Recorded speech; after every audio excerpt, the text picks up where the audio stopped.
October 3rd, 2005. Eleanor Page locked her bookshop for the final time. By morning, she was dead, and her last written words were missing. No one was ever charged. No weapon was ever found. And the manuscript that vanished that night, it's just turned up, with a new body beside it. Miss Marple thought the case was buried. She was wrong. Welcome to the 20-year unsolved bookshop murder, finally solved. Chapter 1. A locked door, a missing manuscript, and a 20 years silence. It was a rain-slicked October night when the screaming stopped. But no one remembers hearing it. The village of Midscombe, tucked away between the moors and memories of old England, had long since learned the art of forgetting. Ivy-covered homes, worn cobblestone paths, and shutters that clicked shut the moment dusk whispered across the rooftops. There, on the edge of the square, sat Page and Co. booksellers, a quaint little shop known more for its charm than its commerce, its windows forever misted with time, its shelves bent slightly under the weight of forgotten novels and dust-covered tales. Eleanor Page was the last person seen entering the shop that evening, shortly before the town clock struck 9.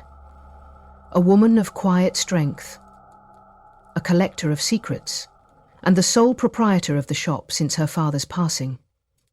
She'd inherited not just the key to the front door, but, as some would later say, a story far darker than any on her shelves. That night, she never came home. By morning, the door was locked from the inside, the gas lamps still lit, and the fire in the hearth long gone cold. When the constable forced entry, Eleanor was found at the base of the staircase, eyes open, untouched by violence. No bruises, no blood, no wound. Her tea, still warm on the counter, remained unsipped.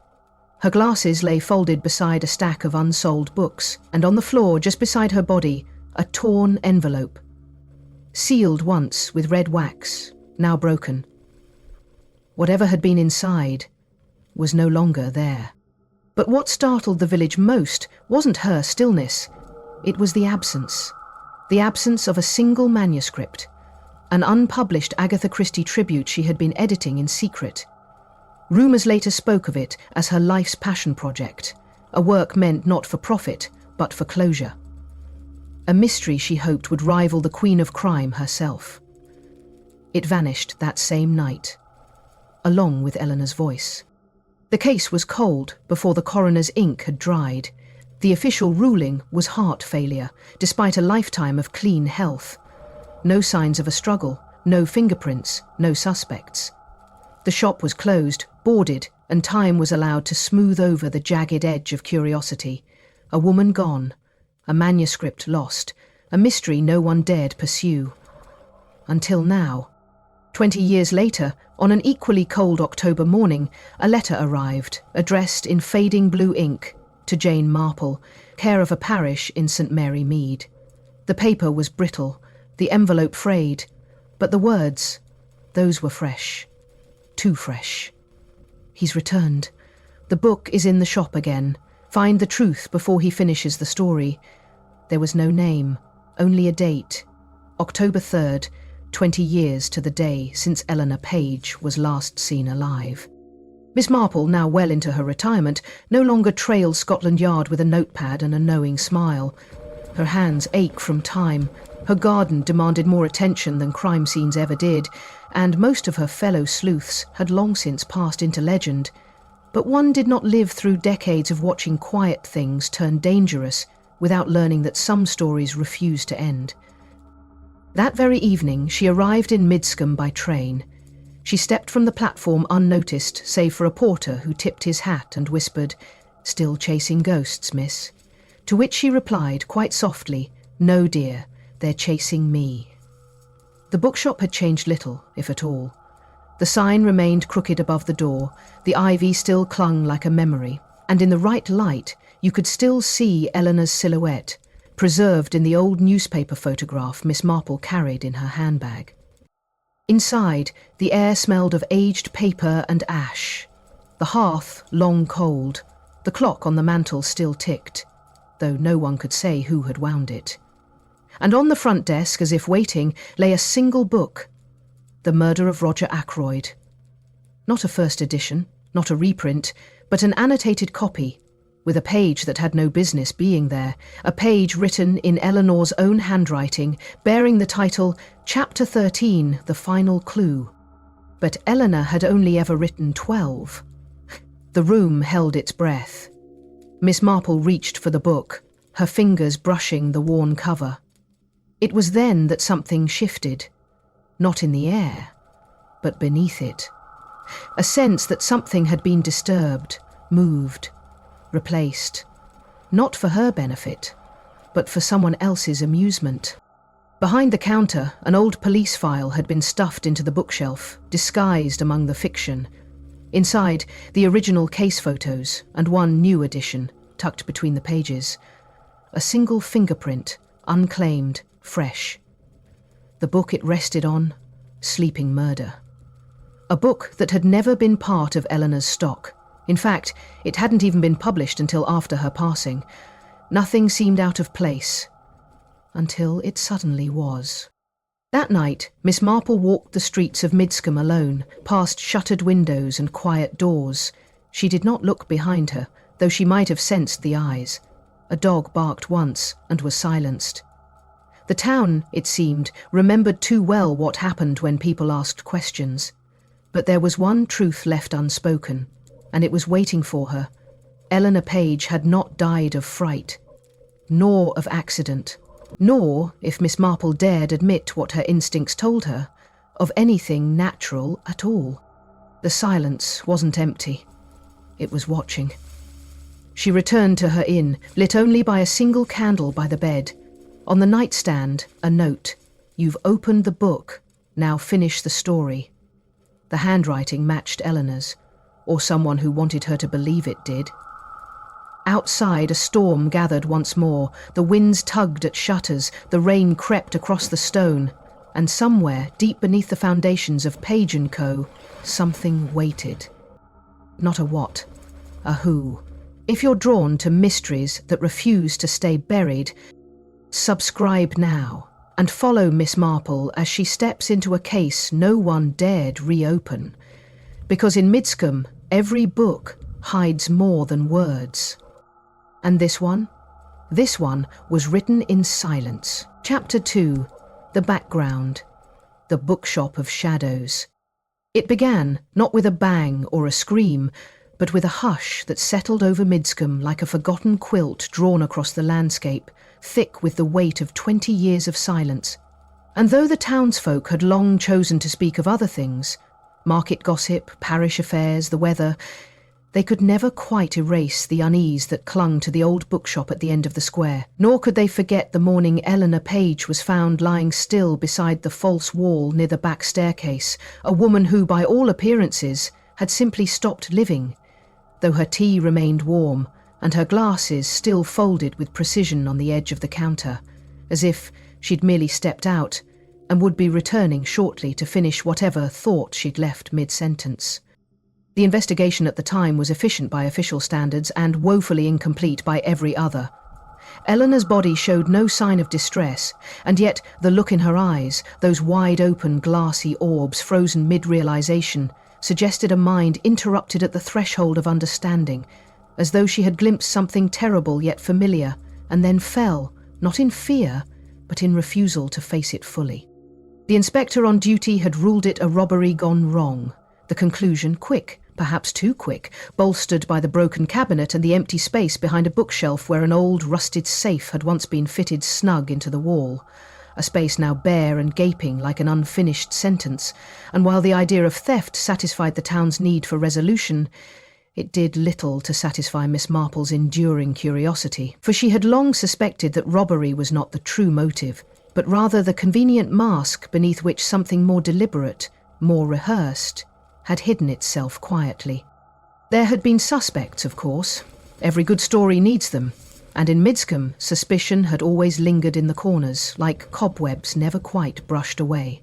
From Harold Finch, the jealous apprentice who once accused Eleanor of plagiarising passages from his unpublished memoir, to Margaret Lowe, the rival bookseller whose shop had mysteriously burned to ash mere months before Eleanor's reputation rose to regional acclaim. the retired war historian, who had spent every Wednesday afternoon at Page & Co., always requesting the same obscure military texts, always watching Eleanor too long when she thought he wasn't. But none were ever charged, none held accountable, and one by one they vanished back into the fold of village life, leaving only their alibis and rumours behind. What always troubled Miss Marple most was the quiet absence of certain details, things too inconvenient to fit the tidy theory the coroner and constable offered. A diary, for instance, which Eleanor had carried with her religiously, recording everything from petty sales to private grievances, found neither in her home nor in the shop. A diary said to contain passages from the novel she had been writing, and yet was now as missing as the manuscript itself. Or the typewriter ribbon, removed from its carriage and never located. A trivial item, perhaps, but one that, in Marple's mind, was anything but accidental. For who removes a ribbon from a typewriter unless they wish to erase the last thing ever written?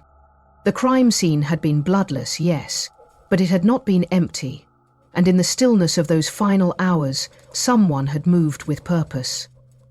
Someone had taken what mattered most. Not the money, nor the safe, but the words. The ones Eleanor had typed under gaslight, alone, perhaps trembling, perhaps determined. And now, 2 decades later, those words had begun to reappear. When Miss Marple returned to Midscombe, she did not come alone, for the letter that summoned her had also reached the eyes of one Inspector Theo Brent, a young man of sharp instincts and even sharper doubts, who, unlike many of his colleagues, had not dismissed Marple's insights as quaint ramblings of an old spinster, but had instead studied her past cases with reverence, not flattery, and now found himself walking beside her on cobbled paths, questioning not her memory but the memories of the town itself. Theo was not from Midscombe, and perhaps that gave him an advantage. He had no reason to protect the village, no boyhood fondness for its people, no desire to preserve its reputation. He came with clean eyes and a quiet intensity that Miss Marple appreciated, for he did not interrupt her observations, nor pretend to know more than he did. Instead, he listened, and in return, she trusted him with the details most others had forgotten. Together, they reopened the original file.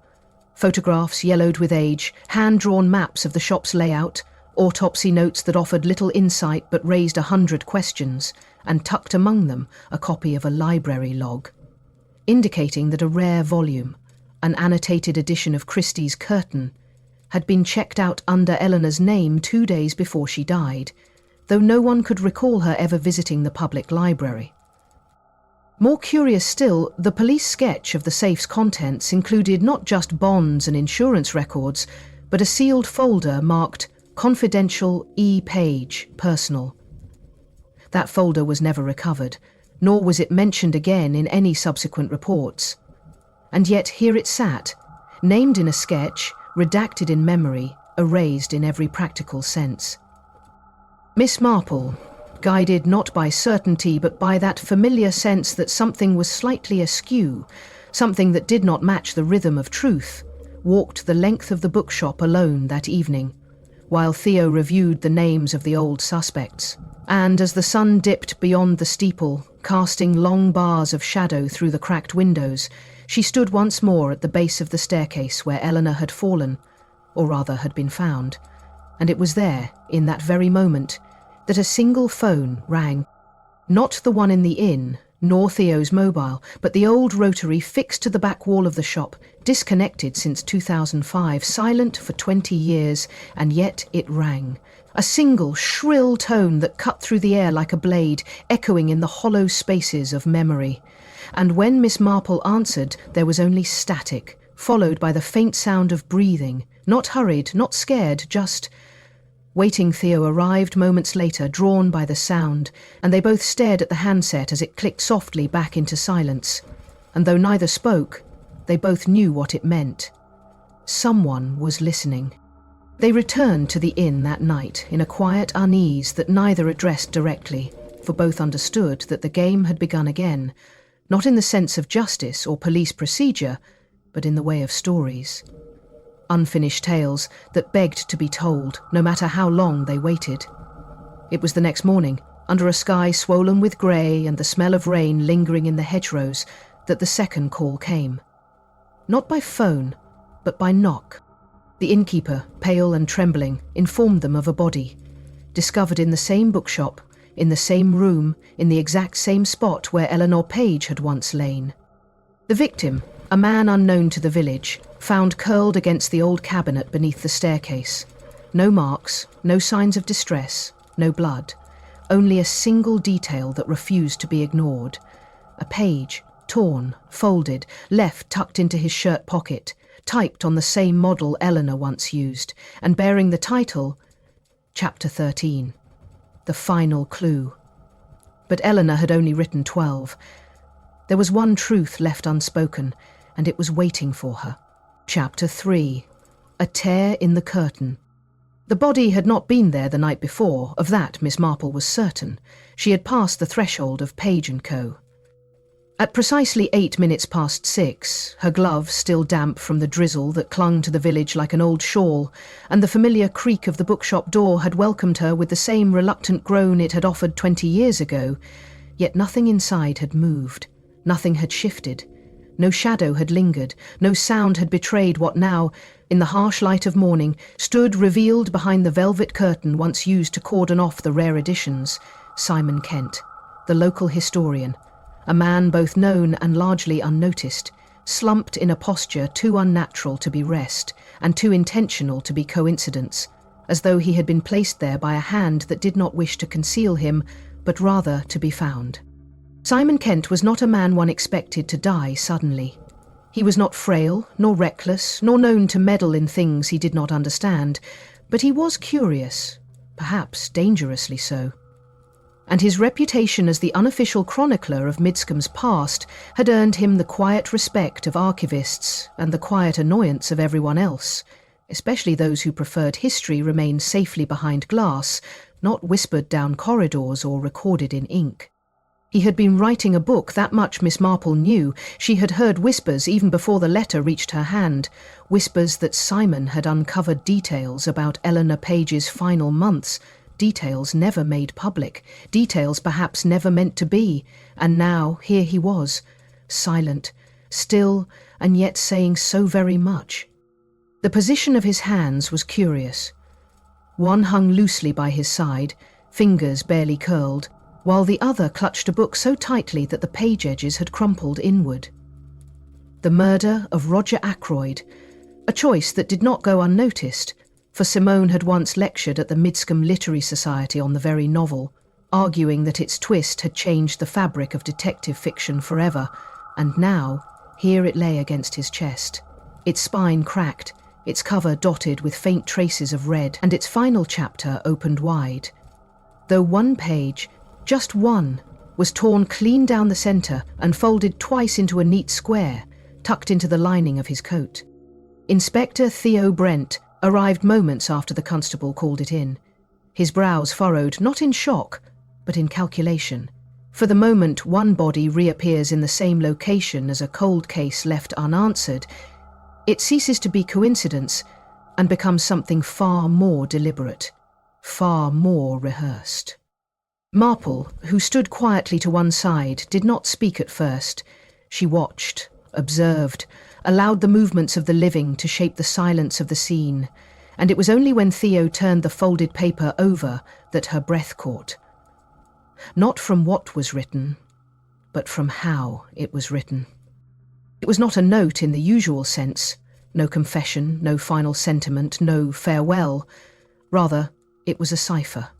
Lines of letters, spaced unevenly, interrupted by numbers, and beneath them a small insignia sketched faintly in pencil, the image of a bird in flight above a triangle, something neither she nor Theo could place immediately, but which sparked recognition so deep and buried that it pulled at the back of Marble's mind like a half-remembered name from a dream. Back at the inn, they spread the paper out across a desk, each of them studying the markings in silence, the rain now pattering steadily against the windows like fingers drumming against memory, and it was there, in the flicker of candlelight, that Theo remarked upon something easily missed. The cipher contained not just letters and numbers, but a pattern, one that echoed a library indexing code used in the early ATS, specific only to rare texts archived in private collections. Texts no longer catalogued digitally, but preserved by hand, inked into old volumes and sealed away from public view. Simon Kent had uncovered something, that much was clear. His research had led him into pages deliberately obscured, and now his findings, whatever they were, had been interrupted, silenced, but not entirely erased. For someone had left this behind intentionally, not as a message to all, but as a breadcrumb, a test, perhaps even a warning. The cipher, once rearranged by subject and date, revealed only one phrase with clarity. Maddox returns, October 3rd. A name. Maddox. Presumed dead in 2006 during a flood that swept through the lower part of the village. A man believed to have vanished into the waters after a landslide collapsed the banks along Hollow Creek Road. His body was never recovered, his estate never claimed, his name never cleared. And yet here it was, typed with exacting precision on a piece of paper that bore Simon Kent's fingerprint on one edge and an unfamiliar print on the other, smudged, faint, but undeniably recent. Miss Marple did not need confirmation from Theo to know what this meant. Maddox, or someone using the name, was not only alive, but present, in Midscombe, now. The implications were vast, but Marple's mind did not spiral into theories. No, she paced them slowly, drawing one line from the torn book page to the missing manuscript, from the safe behind the wall to the unspoken truth beneath Eleanor's final days, and from Simon Kent's lifeless form to the reappearance of a man who should, by all logic, be nothing more than a photograph in a forgotten file. The book, The Murder of Roger Ackroyd, was not just symbolism, nor accident. It was a challenge, a clue embedded in fiction, and a message from someone who knew Marple would read it precisely for what it was, a declaration that stories do not end simply because the author puts down the pen. And as Theo examined the night vision footage from a discreet camera placed in the corner of the bookshop, an act he had undertaken on his own without consulting her, something caught their attention. A movement, slight, at precisely 2:47 a.m., a shadow that crossed the aisle between the rare editions and the rear office, a figure just out of frame, moving with confidence, not hesitation, and then disappearing entirely in under 10 seconds, as if stepping through a door that should not exist. Marple said nothing, but her hand moved instinctively toward the envelope she carried in her coat pocket, the one she had found tucked behind the typewriter in Eleanor's back office, aged, brittle, addressed to J.M. and sealed with red wax, identical to the one broken 20 years ago. She had not opened it, not yet, not until the time was right. And now, it seemed, the time was quickly approaching. There was one truth left unspoken, and it was waiting for her. And for you. What would you do if you found a message in a murdered man's hand? Chapter 4. The Ghostwriter. It was a quiet kind of revelation, the sort that did not shout nor declare itself with theatrical flair, but instead slipped quietly into the back of Miss Marple's thoughts, lodging there with quiet weight, as if it had been waiting all along for her to notice it. Something was not right, not simply in the obvious way that a second body turning up in a shuttered bookshop suggests, but in the undercurrent of familiarity, the sense that this was not new, not sudden, not unexpected by those who truly knew how to read the gaps between events, the silences between statements. And it was in that silence that Miss Marple, seated across from Inspector Theo Brent in the drawing room of the inn, began to speak softly of the people who, 2 decades earlier, had hovered like smoke around Eleanor Page's final days. There had been 3, chiefly. Harold Finch, the discontented apprentice who had once idolised Eleanor until he no longer could tolerate the shadow her reputation cast upon his ambitions. Margaret Lowe, the rival bookseller whose reputation was smothered when her shop mysteriously burned, a shop that stood directly opposite Page & Co., until it became nothing more than blackened wood and whispered suspicions. And Douglas Vane, the historian who wore war like a second skin and spoke more with his eyes than his mouth. a man whose obsession with Eleanor's collection of first editions had turned from admiration to something far more difficult to name. Marple knew people like Harold, young men who wanted desperately to be seen as something more than they were, and who grew quietly angry when they realized the world, especially the world of older women with keen minds and no interest in praise, would not rearrange itself to accommodate their expectations.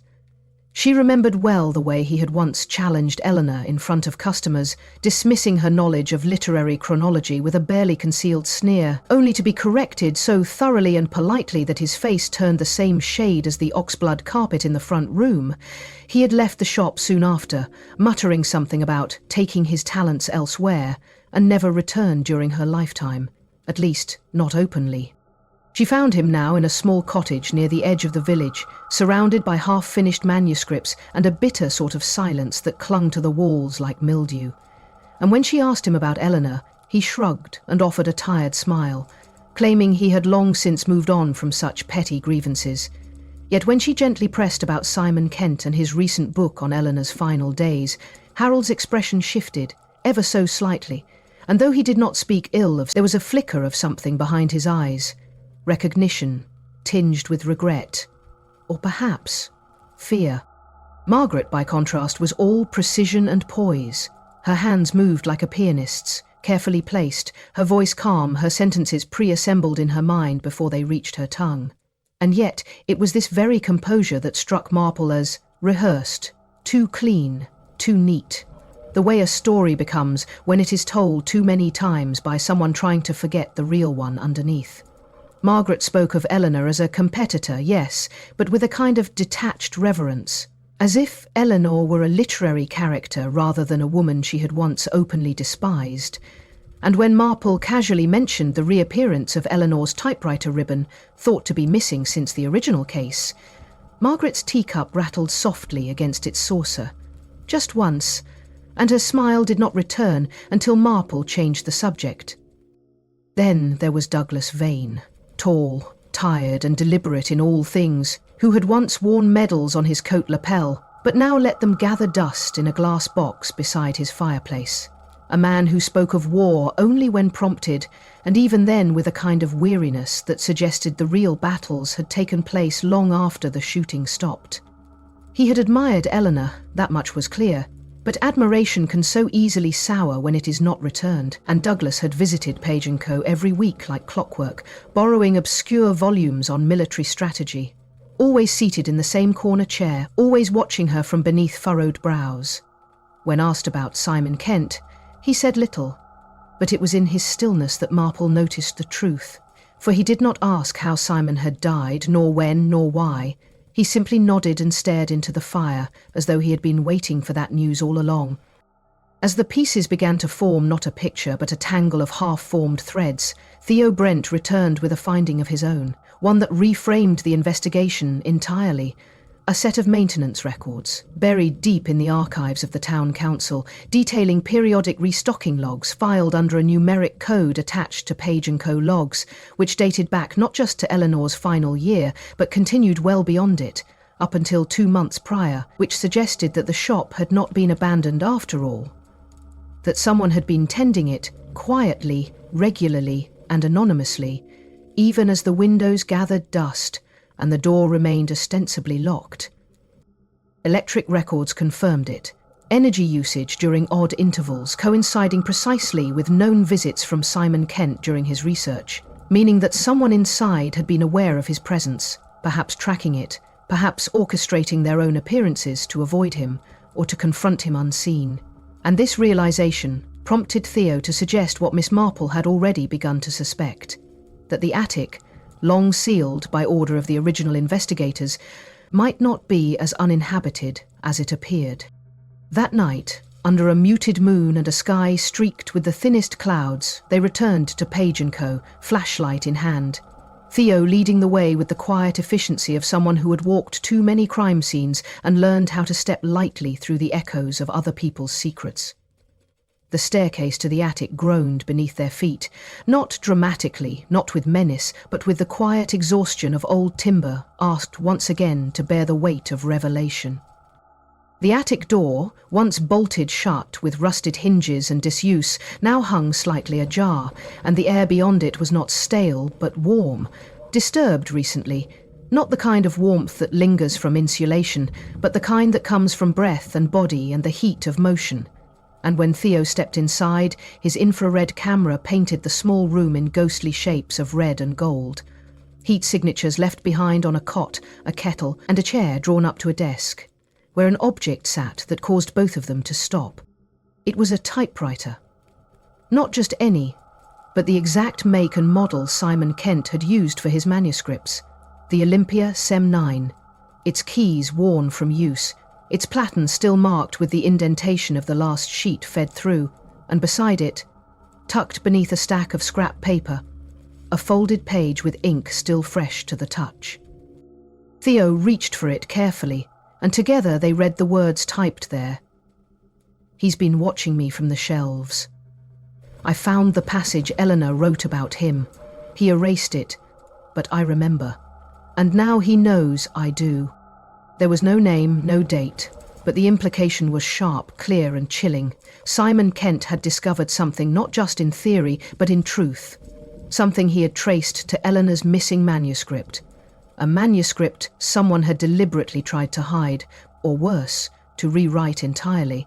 And now that someone had left a trace not of warning, but of defiance.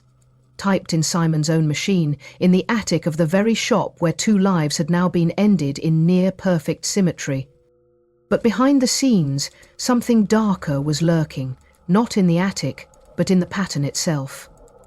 The typewriter was warm, yes, but not newly so, and the kettle on the floor was still steaming, its lid tipped to the side, its base resting on a scorch mark no more than 10 minutes old. Whoever had been there was still nearby, watching, listening and waiting. There was one truth left unspoken, and it was waiting for her. Chapter 5, The Manuscript That Shouldn't Exist. It was shortly after the discovery in the attic that the air in Midscombe shifted, not in temperature or wind, but in tone, as though the village itself had finally acknowledged something it had long been pretending not to remember. Miss Marple, who had spent decades reading not just people but places, knew the moment she stepped once again into the narrow hallway behind Page & Co.'s staircase that something waited for her there. Not a presence, not quite, but the residue of, as though someone had spent many hours in that narrow space, thinking hard thoughts and breathing quietly enough to go undetected. Theo, trailing behind her with the soft hush of rubber soles on floorboards, carried the infrared camera in one hand and a crowbar in the other, not because he expected resistance, but because the diagram of the original blueprints revealed a gap between the bookshop's wall and the rear partition, a gap too narrow to serve any real architectural function, unless it had been deliberately constructed to conceal. They found the false wall not with a bang, but a creak, an inch of panelling that gave when Theo pressed the edge with the back of a screwdriver, swinging open on a rusted hinge to reveal not an empty crawl space, but a narrow alcove lined with thick layers of dust, undisturbed save for a single trunk, placed precisely in the centre, as if to suggest both significance and secrecy.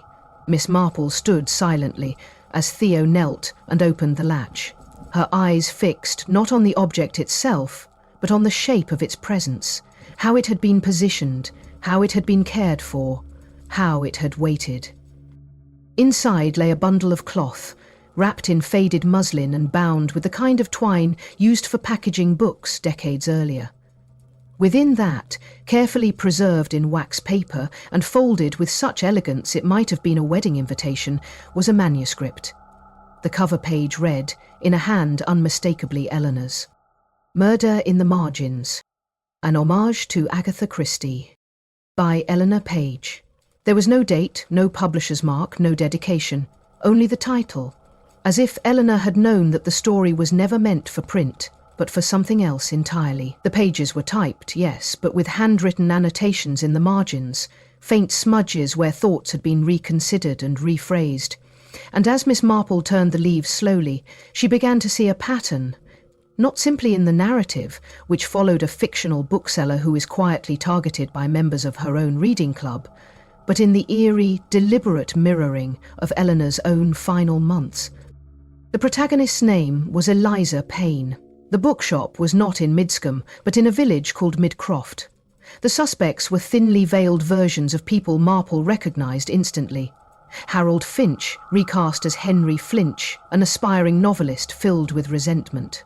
Margaret Lowe, now Mary Lott, a bitter widow with a history of insurance fires. Douglas Vane appearing as Victor Vale, a stoic ex-major with a penchant for rare poisons. The plot tracked Eliza's growing suspicion that her manuscript was being altered without her consent, the pages rewritten, ideas redacted. She begins to suspect someone is watching her. Then she begins to find her own diary missing, a typewriter ribbon gone, a teacup moved, her thoughts disrupted. And then she writes a sentence in chapter 9 that made Miss Marple stop breathing for just a moment. "They are editing my life away, one paragraph at a time." Theo, reading over her shoulder, muttered, "She was trying to warn someone." But Miss Marple knew better. She hadn't been warning. She had been recording, documenting what she suspected would be erased, and so she had fictionalized it, not to obscure the truth, but to preserve it. The deeper into the manuscript they read, the more specific the clues became. References to ledger entries that did not match receipts. Footnotes describing events that mirrored real-life confrontations Eleanor had had just months before her passing. And then, most chillingly, in chapter 12, a character is found curled at the foot of a staircase, her eyes open, a typewritten message beside her that reads, "He wasn't trying to steal the story. He was trying to rewrite the ending." There was a sharp stillness between Miss Marple and Theo then, as if both realised they were no longer reading a mystery, but an autopsy written in metaphor. They reached the final chapter, or what should have been the final chapter, but it ended abruptly, mid-sentence, on the bottom of page 214. The last word typed was mirror. There was no resolution, no reveal, just a torn edge where the final page had once been, gone. Miss Marple closed the manuscript slowly and turned to Theo, her voice quieter than it had been all week. "Someone has the ending, and they don't want it found. There was one truth left unspoken, and it was waiting for her." Chapter 6. Tea with a Liar. It began with the faintest murmur in the morning air, the sort of rumour that takes shape not from loud voices or proclamations, but from side glances and unfinished sentences. A stranger had arrived in Midscombe, tall, slender, wrapped in a charcoal coat, and accompanied not by luggage, but by a satchel heavy with papers, and a presence that did not belong to any of the usual sorts who wandered through the village asking after relatives or retracing genealogical threads. This man introduced himself as Dorian Hale, a researcher, he said, specialising in the lesser-known works of Agatha Christie, and though his voice carried an easy charm, there was something in the way he spoke that made Miss Marple pause, not for what he said, but for how confidently he said it, as though the gaps in the town's memory were of no concern to him at all. He arrived at the inn in the early hours, claiming he was tracing a lost manuscript, once rumoured to have been edited, or perhaps even written, in collaboration with an anonymous bookseller from the countryside, a claim that might have been dismissed outright had he not followed it with precise details: the dimensions of Page & Co.'s back room, the name of Eleanor Page's pet canary from 1983, a mention of the fireplace inscription hidden behind the faded painting of St. Jerome, facts that had never been published nor shared in any formal archive. Theo Brent, whose instincts were honed not by books but by the quiet calibration of real-world cases, watched the man carefully over breakfast, noting the lack of hesitation in his answers, the rehearsed rhythm in his explanations. And when Miss Marple finally agreed to meet the man for tea, it was not out of curiosity, but necessity. She had seen men like this before. Not often, but enough to understand that the real danger lies not in what they admit, but in what they smile through. They met at the hollow hearth. A tea-house dimly lit even in daylight, its ticking clock oddly loud against the thick silence of the room, a place where conversation felt pressed between the walls, and where secrets, once spoken, seemed to linger like the scent of oversteeped Earl Grey. She wore a navy hat with a fine netting, and he a patterned scarf that seemed more theatrical than functional. He was composed, effortlessly so, and he reached for the teapot like it was part of a ritual he'd performed 1,000 times. They exchanged pleasantries, polite and rehearsed. He spoke of Christie's lesser-known works with a collector's pride and an editor's detachment. He referenced letters found in archives, whispered rumours of unfinished stories, anecdotes that should have delighted any literary fan, but the ease with which he shared them, the almost performative quality of it, gave Marple pause. As they spoke, he offered compliments too carefully worded, anecdotes just a touch too perfect, and when he began quoting lines from Eleanor's missing manuscript, not only fluently, but with a kind of editorial familiarity, Miss Marple allowed herself the smallest nod. He had read it, yes, and not recently, but long ago, perhaps even before Eleanor disappeared. What troubled her more was the precision.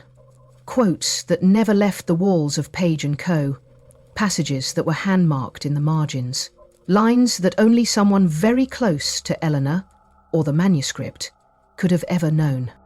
She waited until the tea was poured and the tray cleared before leaning back with a smile and recounting, quite deliberately, a fabricated passage from Eleanor's diary. A line about a letter she supposedly sent to a cousin in Dover, enclosing the original ending to murder in the margins, a letter which had never existed. It was a trap, gentle and clean.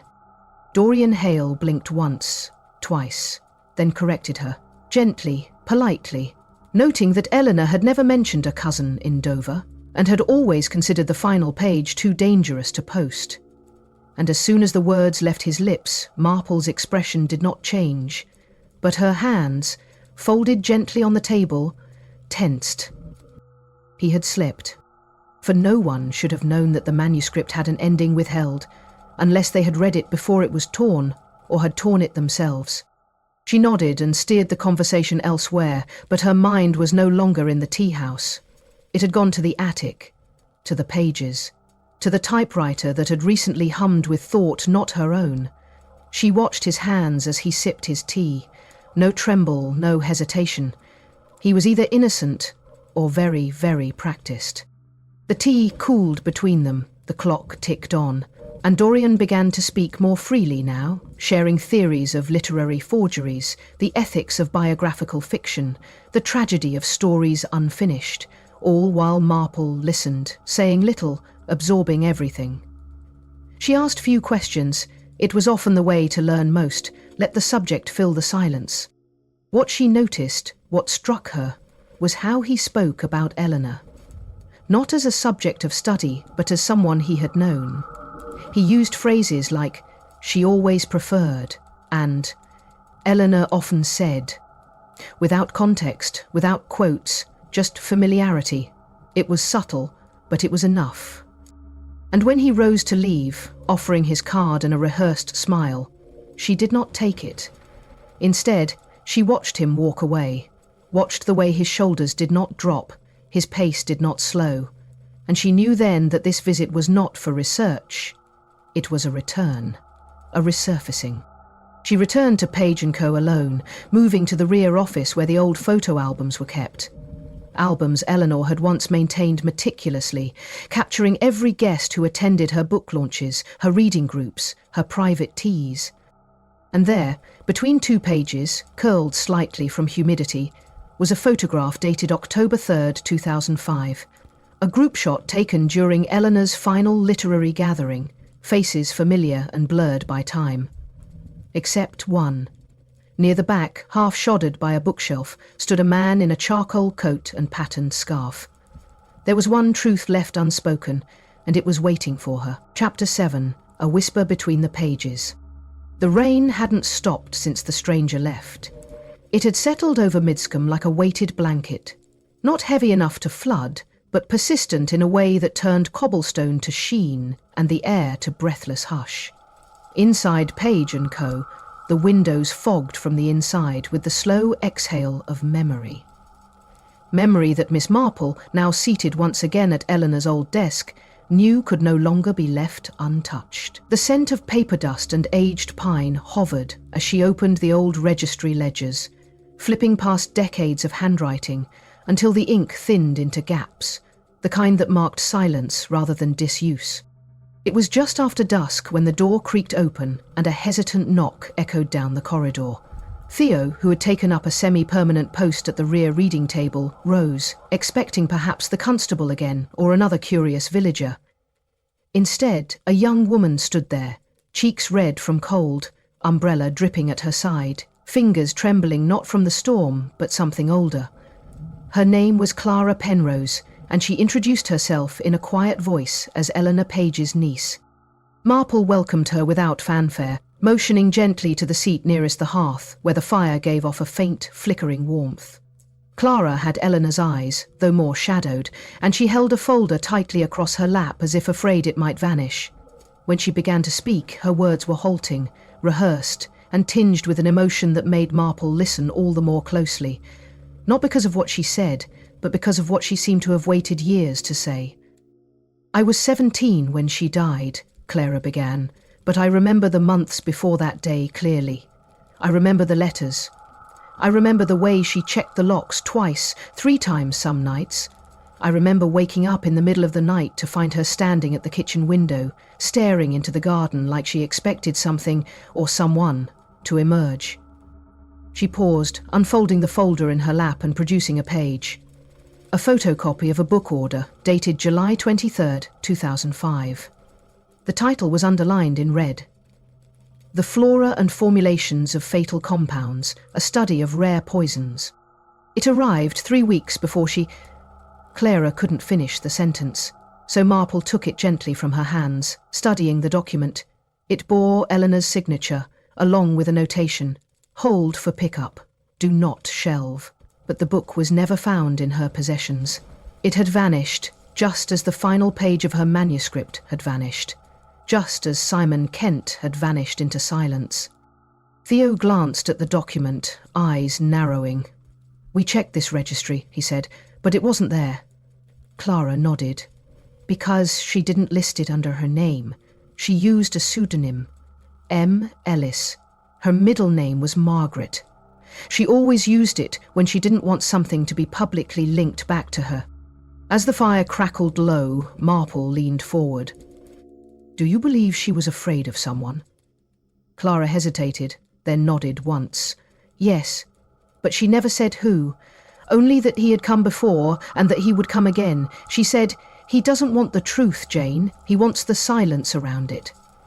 I didn't understand what she meant then. I thought she was being dramatic. But now, with Simon Kent..." Theo stood and disappeared into the back office, returning minutes later with the reopened coroner's report on Simon. He had requested a toxicology retest from a private lab the day after discovering the Olympia typewriter in the attic. The results had arrived that morning, and he hadn't shared them, until now. He placed the folder on the table, opened it to the final page, and pointed to the highlighted compound. "Extract of Nerium oleander.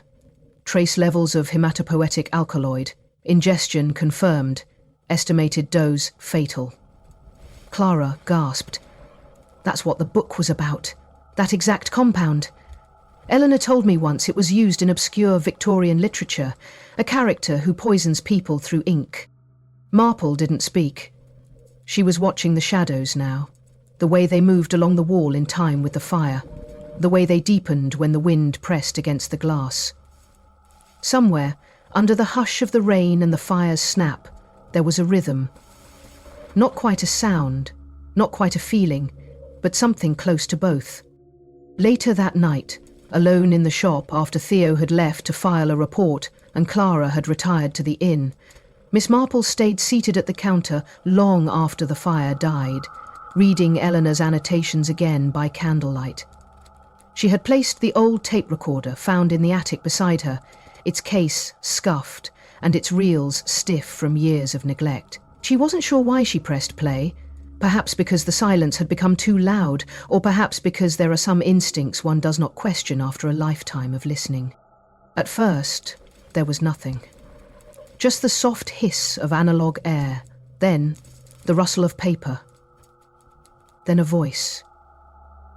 "If you are hearing this, Jane, then you already know." He's come back. He was never gone. He's been here, hidden in plain sight. Not watching me, not exactly, watching the pages, waiting for them to say something they were never meant to say. And now I think he's listening again. Not to me, but to the gaps I left behind. The pauses, the absences. There was a pause, and then, faint, grainy, unmistakable. A second voice, whispered from somewhere behind her on the recording. They're here. There was one truth left unspoken, and it was waiting for her. Chapter 8.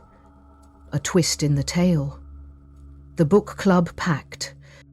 It started with a letter, not one written in haste or scrawled in anger, but a carefully penned note in faded blue ink that had been sealed behind the lining of Eleanor Page's favourite reading chair, discovered only when Clara accidentally brushed her hand against a loose thread and pulled a gentle tug that tore back fabric to reveal the envelope wedged into the frame. Miss Marple unfolded it slowly, the scent of lavender and paper mould rising with each crease, her eyes narrowing as she read the salutation. To the one who finally listens. The letter was not addressed to anyone in particular, but it spoke of a gathering, a private club, Eleanor called it, comprised of keepers of fiction and fabricators of truth. She described it in elliptical language, veiled yet knowing, as though the words were intended not to reveal, but to hint. The name of the group was never written, but their motto was, "Nothing binds tighter than fiction." Theo Brent and Miss Marple traced the phrase to a curious footnote in one of Eleanor's annotated Christie collections, beneath a passage in The Moving Finger, a handwritten note.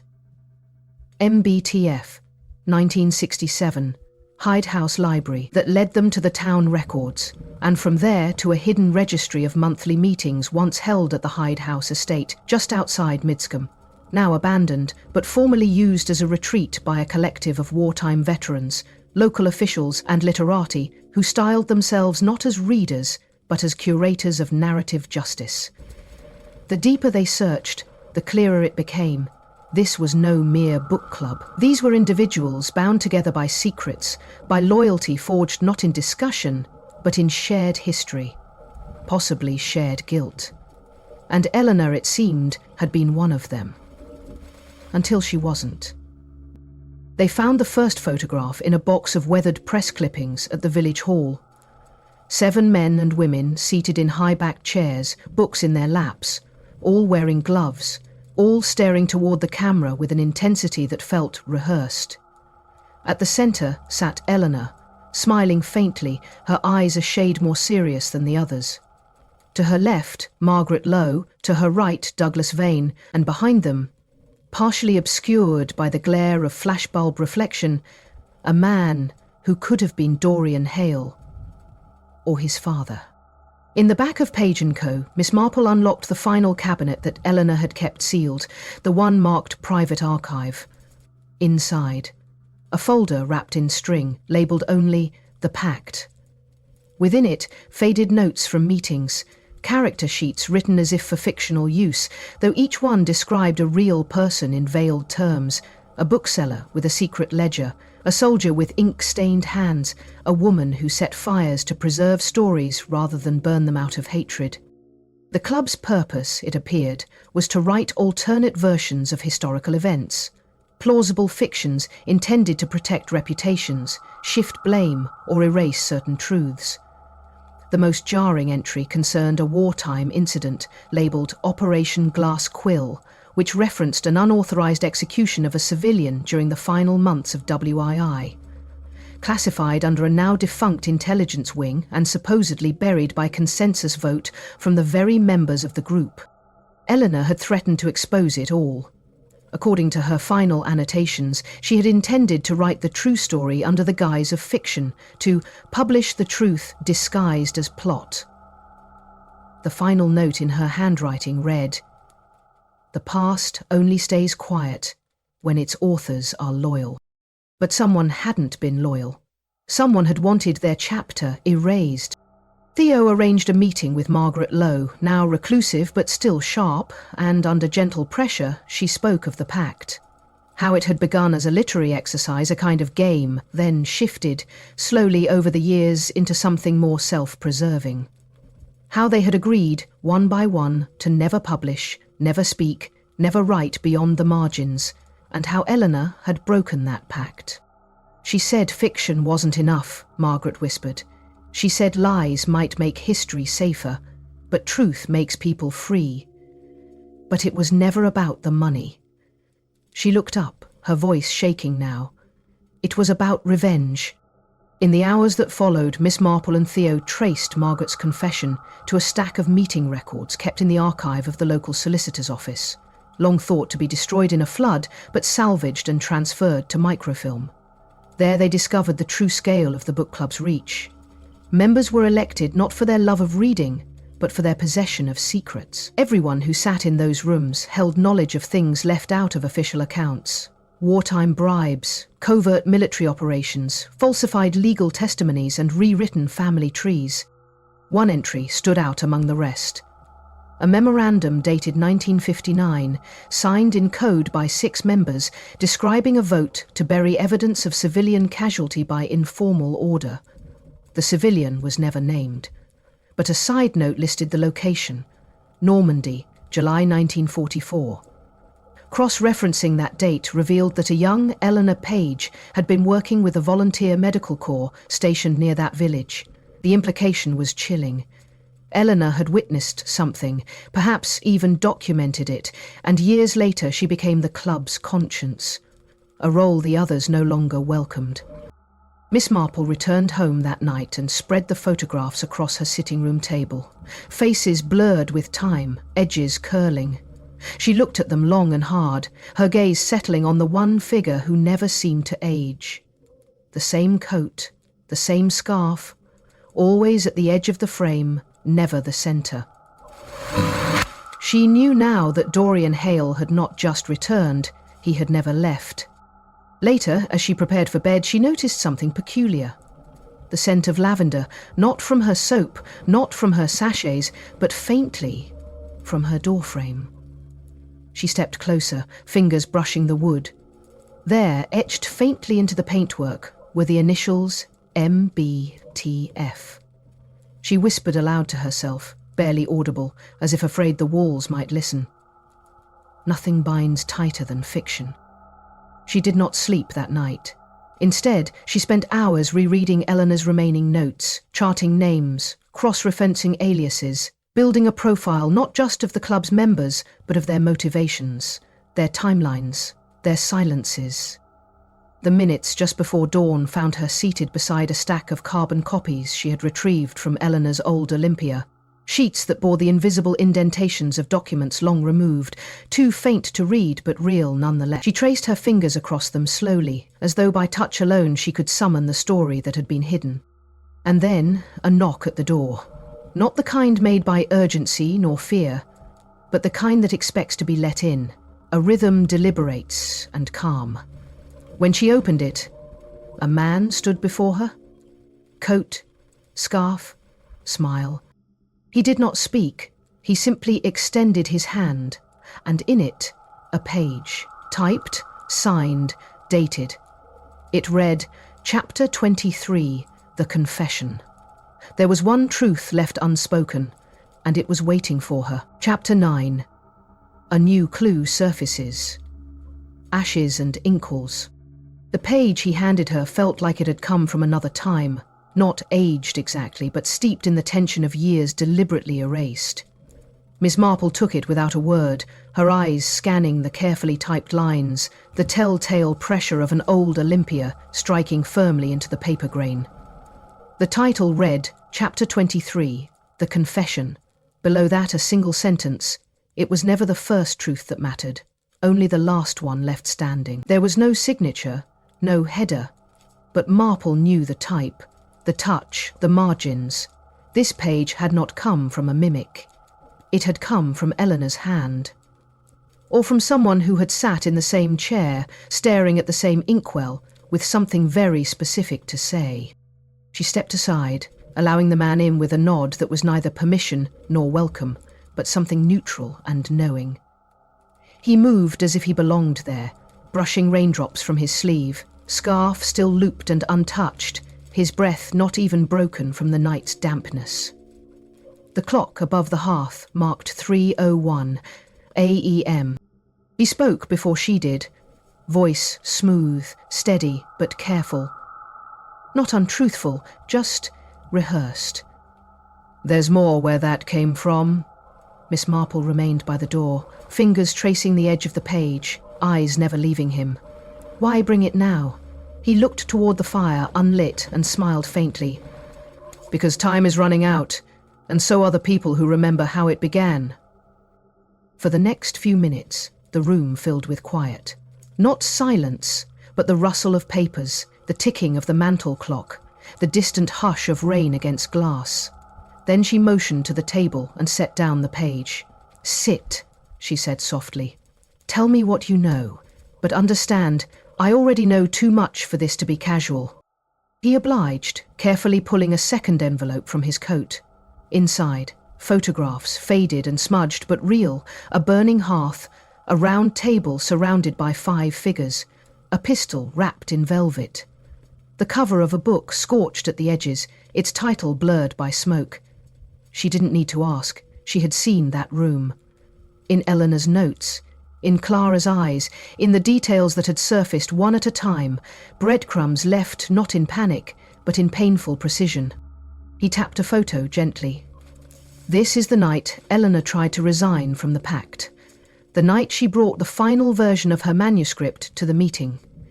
They thought she was bluffing until she read chapter 23 aloud. Miss Marple leaned forward slightly. "And what happened after she finished reading?" He didn't answer. He just slid a burned page across the table. One corner remained intact. The rest reduced to brittle ash, held together only by its charred spine. But the fragment that remained showed a name. Not Eleanor's, not any known member of the club, but one that had appeared exactly once in the registry of borrowed titles from Page & Co. 21 years ago. A name associated with the rare poison text that vanished. A name that hadn't been spoken in the village for decades. H. Lowell Grange. Miss Marple's breath caught, not because the name was familiar, but because of how intentionally forgotten it had become. Theo had once mentioned Grange in passing. A quiet man from the outskirts, war historian turned recluse, presumed dead. Yet here he was, half alive in ink and ruin. The man at the table finally looked at her full on. Grange didn't vanish. He was written out. Eleanor documented everything, what he did, why he did it, and how the others protected him. She called it editing history with smoke and thread. She always said, stories don't just disappear, they're buried like bones. A long silence passed. The fire still refused to burn. The air had grown colder, but Marple barely noticed. Her thoughts were cascading now, one image at a time. Eleanor at the meeting, the threat of chapter 23, the slow erasure of every person tied to it. Marple stood. "Where are the rest of the pages?" He met her gaze evenly. Scattered, hidden, some in attics, some with people too frightened to speak, and one... He paused, reaching slowly into his coat, withdrawing a flat tin box. Dented, scorched, but intact. He opened it gently. Inside, a reel of audio tape. Marple blinked. "What is that?" Eleanor's final dictation. Recorded the night before she brought the chapter to the meeting. She didn't trust the pages alone. She wanted her voice to outlive them. He left not long after that. Left the tape, left the page, left a scent of rain and smoke and something unresolved. And when Marple finally played the reel, the sound came slowly. Eleanor's voice, distant but calm, layered with the sound of turning pages, a match striking, footsteps overhead. "If I'm gone by the time you hear this, it means they chose silence again. But silence is only a pause between edits. The truth lives in the ink. And I'm not the only one who remembers." Miss Marple turned off the machine. She stared at the embers long after they faded, and then she reached for her notebook and began to write. There was one truth left unspoken, and it was waiting for her. Chapter 10. The Mirror Manuscript. The rain had not let up by morning. It traced slow fingers down the windows of Page & Co., weaving between cracks in the panes, as though it too was searching for something long forgotten. Miss Marple stood at the counter with the tape recorder beside her, the final words of Eleanor's voice still echoing faintly in her ears. The truth lives in the ink. And I'm not the only one who remembers. She turned the tape off, not because she'd heard enough, but because she had heard too much all at once. Clara entered moments later, wrapped in a knitted shawl and carrying 2 notebooks. One belonged to Eleanor, its pages covered in shorthand and coded references. The other was Clara's own, a pale blue ledger she had filled with memories, guesses and questions. Theo followed, dark coat dripping, face grim with the kind of knowledge only investigators carry when the past refuses to stay buried. The 3 of them stood in the soft, flickering glow of the fireplace, the only light in the shop, each one silently aware that something irreversible had begun. Miss Marple opened Eleanor's notebook and flicked past the familiar entries. Halfway through, the ink changed colour, from black to a dark burgundy, and the tone of the notes shifted from personal to performative. It was as if Eleanor had started speaking to someone else entirely, or worse, pretending to speak while hiding something in plain sight. There are references here, Clara said quietly, to a second manuscript. She called it the mirror version. I used to think it was just a working draft, but this is something else. Theo leaned in. You mean she wrote 2 versions of the same story? Marple nodded, tracing the curled edges of one page. No. One was true, the other was bait. She created a mirror manuscript filled with deliberate misleads, false names, locations, events, and scattered clues throughout the real version to help distinguish them, but only if you knew what to look for. They spread the documents across the table and began comparing the entries side by side.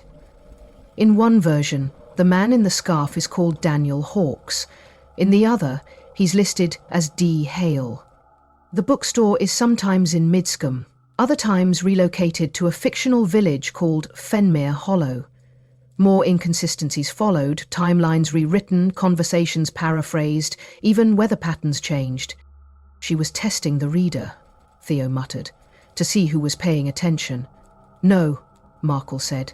She was testing her enemies, to see who would claim to know the truth, only to reveal that they had read the wrong version.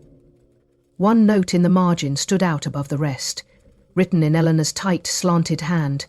To protect the truth, one must be willing to lie beautifully. Clara gasped. This isn't just about her manuscript. She turned the whole village into a story, and only one version survives. That afternoon, they returned to the attic. Dust, thickened by weeks of silence, clung to everything, and the air smelled of mildew and memory. Behind a row of forgotten crates, they found it. A flat box wrapped in butcher paper and string, labelled simply Draft 2.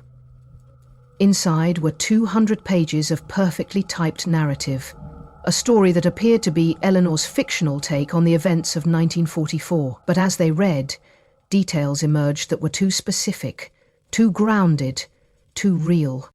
A garden gate left unlatched on the night of the meeting.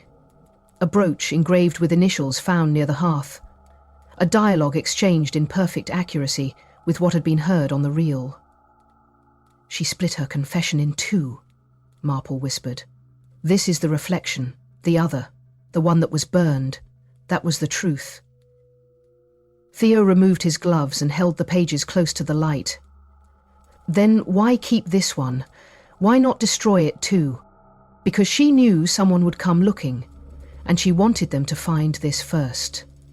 They took the manuscript back to the shop and began cross-referencing it with village records, interviews and photographs. Slowly, a pattern emerged. The names in the fake version corresponded to club members who had broken the pact.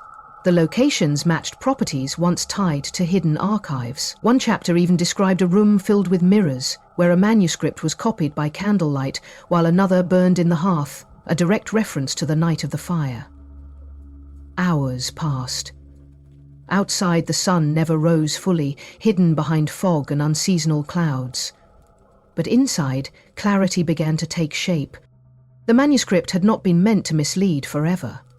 It was a cipher, a roadmap disguised as literature, and on the last page, under a false ending and in ink so faint it had nearly vanished, a single sentence was underlined twice. "If you are reading this, then you have chosen the wrong version, but it is not too late." Miss Marple stood slowly. She looked toward the bookshelf where Eleanor's favourite volumes still sat in perfect alignment. One book, a 1934 edition of Murder on the Orient Express, was slightly out of place. She pulled it free. Inside, tucked into the dust jacket, was another page. Typewritten, dated the week before Eleanor's murder. It read, "The final truth must be witnessed. It cannot be told, not by me." There was one truth left unspoken, and it was waiting for her. Chapter 11. Truth on the Edge. The library below. The next morning brought no answers, only fog. Midscombe remained veiled in a low grey mist, the kind that seems to silence birdsong and hold secrets in the hedgerows. Miss Marple rose early and made tea, staring out the parlour window toward the bookshop, where the front display still bore the same hand-painted sign Eleanor had crafted years ago. Books Remember. Theo arrived by 7, Clara by past. There were no new pages, no sudden revelations. Only the manuscript, the tape, and the growing awareness that Eleanor had not acted alone. They sat in the rear reading room of Page & Co., the fire crackling steadily as the three of them pored over every coded sentence, every misleading passage, every phrase that could be interpreted two ways. And then, just before 8, Clara found it. A phrase repeated twice in separate chapters of the mirror manuscript. Once as dialogue, once as narration. She went where the forgotten read in silence. Eleanor had a habit of repurposing phrases across works, but this one felt deliberate, like a breadcrumb hiding in repetition. Marple rose and went to the bookshop's rear wall, where Eleanor had once hung a portrait of her mother. Behind it, a narrow safe. The safe itself was empty, but the stone wall that backed it felt uneven. A faint draught blew through the cracks. Theo helped dismantle the panelling. Behind it, an ancient archway, bricked over in more recent decades, but still bearing the faint curve of its original form. Beneath the shop, it turned out, was something few in the village remembered. A tunnel, once part of the abbey's ancient scriptorium, sealed since the early 19th century. When the bricks gave way, they found steps descending into earth. Clara lit the lantern. It was a library, or rather, it had once been. Stone shelves lined the narrow chamber, filled not with books but with ledgers, unmarked, fragile, and handwritten. Some bore names, others only symbols, but each volume corresponded to one member of the book club, their stories, their edits, their redactions. In the centre of the chamber, a single chair. Upon it, another envelope, Eleanor's seal. Miss Marple opened it slowly. Inside, a confession. Not of guilt, but of orchestration. Eleanor had known she would be silenced. She had planned for it. Layer upon layer of misdirection, not to confuse the guilty, but to expose them. The mirror manuscript was bait, the tape a signal, the false page an invitation. And this library? It was the final chapter, at the very bottom of the envelope, in Eleanor's hand. He will return here, eventually, not to destroy, but to claim. You must be waiting. There was one truth left unspoken, and it was waiting for her. Chapter 12, A Typewritten Trap. It began not with a scream, nor with silence, but with the ticking of the clock. Not the mantelpiece timepiece in Page & Co., but the one Eleanor had hidden deep within the cellar vault, mounted beside the archive ledgers, rusted yet still ticking. It was wound tight, the kind of timekeeper that had once marked the hours of an abbey scribe, and now, it seemed, it marked something else. An intention, perhaps, or a countdown. Miss Marple stood before it, noting its time. 6:42 a.m. She made no move to adjust it. She understood, instinctively, that it had not been placed there to keep time, but to remind them it was running out. Clara, still pale from the revelations of the library below, sat against the far stone wall, her notebook trembling in her hands. Theo scanned the ledgers with clinical detachment, but even he paused when he came to the one marked only with a red circle and the letter V. Inside, a list of dates, places, items borrowed, items destroyed. Miss Marple said nothing. She simply reached for her handbag and withdrew the tape recorder. She pressed play. Eleanor's voice emerged again, soft and weathered, as if rising from the walls themselves. If this message has reached you, then it means the lie has unfolded.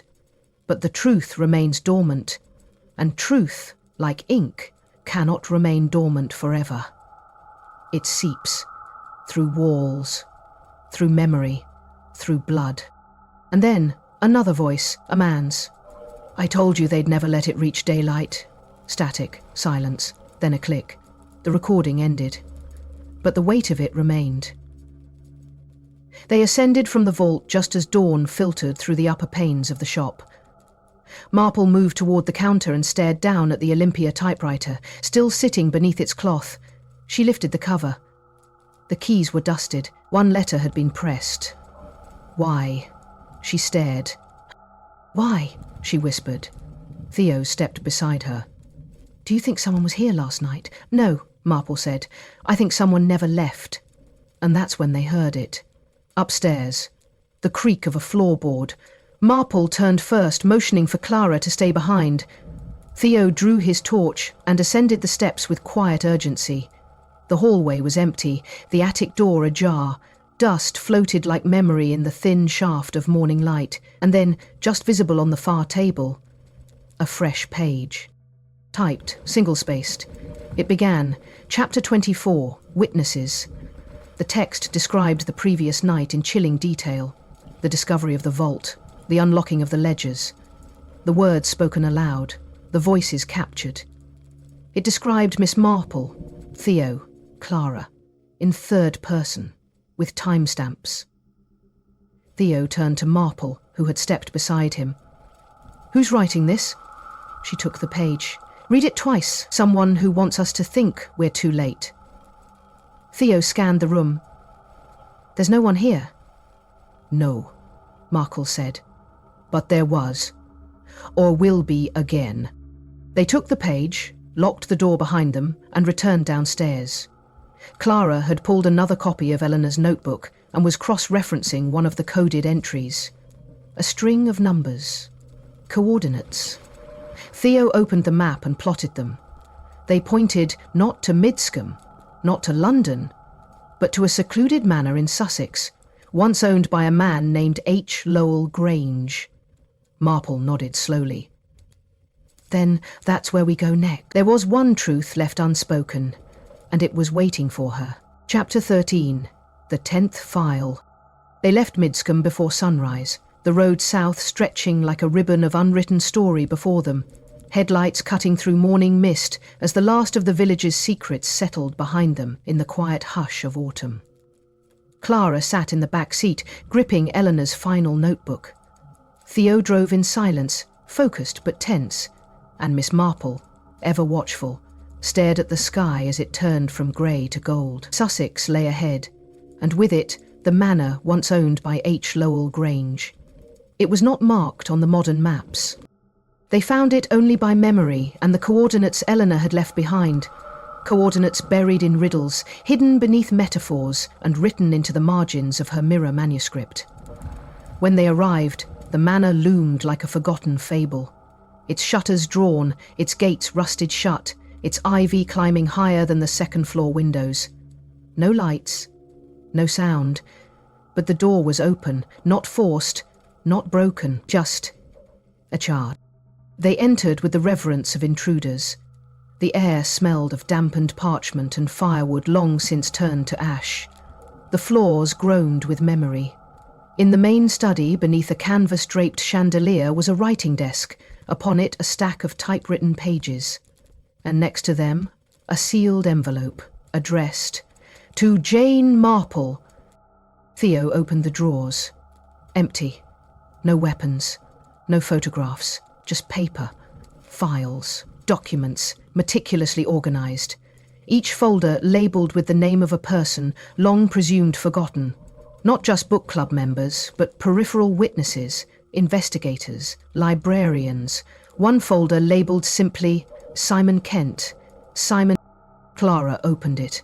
Inside, photocopies of letters, transcripts of interviews, even photographs of Simon's apartment. Someone had been documenting him for years, long before he began his research on Eleanor, long before his death. Miss Marple opened the envelope. Inside, the final chapter of Eleanor's real manuscript. It began not with fiction, but with fact. It named names, detailed events, and it ended with a line neither Marple nor Clara would ever forget. Truth is not the story we tell. It's the one that remains when silence ends. Theo found the trapdoor beneath the rug. In the cellar, a filing cabinet, locked, but not for long. Inside, one folder stamped in red. Case file 10, Marple. They opened it slowly, and there, among the pages, were photographs of every step they had taken. Images from within Page & Co. recreated documents, timestamps, audio recordings, even images from the night they discovered the vault. Someone had been watching all along, documenting every choice, every mislead, every clue. Eleanor had known. She hadn't just left a story, she had built a test, and now it was complete. Miss Marple turned to Clara and Theo, her voice steadier than it had been in days. The real question isn't who wrote this, she held up the file, but who was meant to read it. There was one truth left unspoken, and it had just been handed to them. If you followed every clue, every name, every riddle, then you're not just a viewer, you're a detective in your own right. Rewatch the series. Every detail matters, and Eleanor made sure no truth was ever truly lost. Comment below, what part of the Mirror manuscript was your breakthrough moment? Who do you believe was watching Miss Marple all along? Subscribe and turn on notifications to be first in line when the next locked room is opened and the next untold story begins. The 10th file may be closed, but secrets never sleep. See you in the next mystery.